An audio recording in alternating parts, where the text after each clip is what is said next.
Sebagaimana diceritakan dalam kitab Purana, pemujaan pada alam dilambangkan dengan pemujaan kepada Dewi Sri. Simbol Dewi Kesuburan, penggambaran keagungan Dewi Sri dalam kitab Purana tidak lain adalah Dewi Laksmi sebagai saktinya Dewa Wisnu. Hal tersebut tercermin dari banyak pemujaan yang dilakukan oleh manusia dan para dewa agar Sri Laksmi berkenan memberikan kesuburan pada tanah, sehingga hasil panen para petani dapat meningkat. Selain itu, Sri Laksmi dipuja sebagai Dewi Kesuburan yang sebagian besar dipuja oleh para pedagang, petani, dan masyarakat agraris pada umumnya. Keagungan Dewi Sri Laksmi dituangkan oleh masyarakat Hindu Bali untuk selalu memuja Dewi Sri sebagai Dewi Padi atau Dewi Pangan. Pembuangan sampah sembarangan dan sedikit rasa menjaga alam semesta, sehingga pada akhirnya Sang Hyang Ibu Pertiwi menampakkan amarahnya. Hama menyerang tanaman pertanian dan terjadi hujan lebat mengguyur bumi di mana-mana, tidak lain adalah ulah manusia. Komposer Tabo Dega Pande, pembina Tabo Kadek Kasim dan Wayan Abing, konsultan Tabo Iwayan Situbanda SSN, koreografer Tabo Agus Ariana, penata tari Nimade Dwi Mahayanti SSN, perancang ogoh-ogoh Igede Sujana Indra Prabawa AMD Rad. Mari kita saksikan bersama penampilan dari Jagatruna Budi Prawarti Siti.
Tanah fokus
Waduh.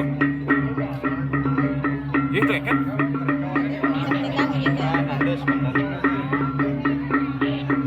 Tadi kalian.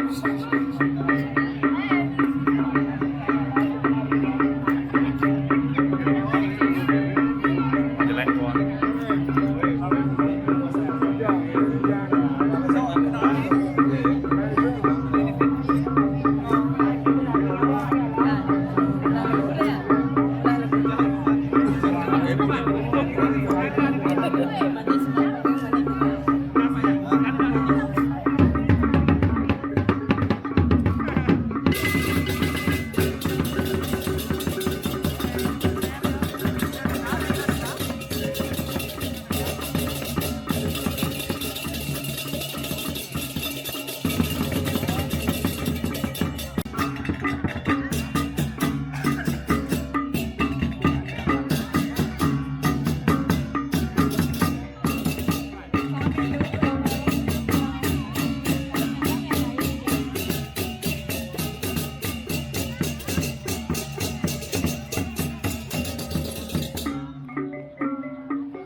Ayo semua dipintarkan. Punika pinaga persembahan saking Banjar Pengembungan Sari. Beri aplaus yang meriah.